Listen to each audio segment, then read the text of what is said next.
So sir ఇప్పుడు అంటే మీరు చెప్పిన దాన్ని బట్టి ఇప్పుడు ఏంటి అని అంటే మీరు అన్నట్టు డిఫరెంట్ స్ట్రీమ్స్ నుంచి స్టూడెంట్స్ అనేవాళ్ళు వస్తుంటారు. సో మెంటల్ ఎబిలిటీలో మనకి మ్యాథ్స్ అనేది ఇంక్లూడ్ అవుతుంది. సో వాళ్ళకి ఆ క్యాలిక్యులేషన్స్ ఇంటూ కానీ మనకు ఉన్నటువంటి బేసిక్ సింబల్స్ చూడగానే భయం అనేది స్టార్ట్ అయిపోతూ ఉంటుంది. అరే ఇది కంప్లీట్ మొత్తం మ్యాథ్స్ లాగా ఉంది అని. సో మనం మెరిట్ మైండ్స్లో ఈ మెంటల్ ఎబిలిటీ సబ్జెక్ట్ని పిల్లలకి అర్థంగా అంటే లైక్ అర్థవంతంగా చెప్పడానికి మీరు ఏ విధమైనటువంటి స్టెప్స్ ఫాలో అవుతారు? సో ఫస్ట్ పాయింట్ అంటే అదే అంటే ఇందాక చెప్పినట్టుగా నాన్ మ్యాథ్స్ స్టూడెంట్స్కి జనరల్గా ఉండేది మనకు తెలుసు 10th క్లాస్ అందరూ 10/10 వస్తాయి కానీ నిజంగా మ్యాథ్స్ రాదు. ఈరోజు బీటెక్ చదివే వాళ్ళందరూ బీటెక్లే కానీ వాళ్ళకి మ్యాథ్స్ రాదు. నిజంగా వాస్తవం దట్ ఈస్ వాట్ హ్యాపెనింగ్.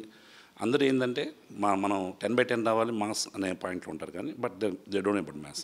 ఇక్కడ మన పాయింట్ ఏంటంటే ఫార్ములాస్ నేర్చుకోవాల్సిన పని లేదు. ఇక్కడ ఫార్ములాస్ అసలు నేర్చుకోవాల్సిన పని లేదు. క్యాలిక్యులేషన్స్ ఇందా చెప్పాను కదా. సో టేబుల్స్ అవసరం లేదు. 2 సాల్వింగ్ అనేది అవసరం లేదు. మీరు సాల్వ్ చేస్తారు x is equal so and so, x plus y so and so, plus x +1 +2 అటు సైడ్ ఈక్వల్ అటు సైడ్ వెళ్తే -2 ఎందుకు అవుద్ది అని ఎవరికి తెలియదు. కాకపోతే అవుద్ది అంతే. దిస్ ఈజ్ వాట్ హ్యాపెనింగ్ అని మనం చిన్నప్పుడు నేర్చుకున్నాం. ఓకే, ఇవేవి లేవనుకున్నప్పుడు ఆటోమేటిక్గా maths this is a mental ability is very very easy. జనరల్గా నేను చెప్తున్నాను మామూలుగా ఇప్పుడు 3 పళ్ళు ఉన్నాయి. మన కోటిలో ఒక 3 యాపిల్స్ 100 రూపాయలు అంటాడు వాడు. ఒక యాపిల్ ఇవ్వడు. సరే 3 యాపిల్స్ 100 రూపాయలు అయితే 6 యాపిల్స్ ఎంత అవుతాయండి? మరి మీకు మెంటల్ ఎబిలిటీ ఉన్నట్టే లెక్క. This is what mental ability. అంతే తప్ప ఇది సో ఇది ఏదైతే ప్రాక్టికల్ డైలీ చేస్తామో అలాగే చేస్తాం క్లాస్లో కూడా.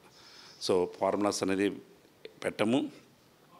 సో ఫార్ములాస్ లేకుండా మనం చేసే ఏకైక మెథడే mental ability.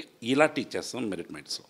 This is so sir అంటే ఇప్పుడు ఈ మెరిట్ మైండ్స్లో ఉన్నటువంటి పిల్లలకి అంటే మీరు ఇప్పుడు ఈ విధంగా అంటే లైక్ కోచింగ్ ఇస్తున్నారు కదా. సో అదే విధంగా ఇంకెవరైనా కూడా ఈ మెంటల్ ఎబిలిటీ సబ్జెక్ట్ని చాలా డిఫికల్ట్ అనుకునే వాళ్ళకి మీరేం చెప్తారు? డిఫికల్ట్ అనేది ముందు స్టార్ట్ చేయడం అనేది వెరీ ఇంపార్టెంట్. అసలు ముందు ఆ మెంటల్ ఎబిలిటీ అనేది ఫస్ట్ ఆ డిఫికల్ట్ అనే మైండ్లోంచి తీసేయాలి. ఫస్ట్ పాయింట్ చెప్పే తీరు అంటే జనరల్గా అండి చిన్నప్పటి నుంచి ఒక్కొక్కరికి ఒక్కొక్క మ్యాథ్స్ టీచర్ ఉంటారు. Different maths teachers.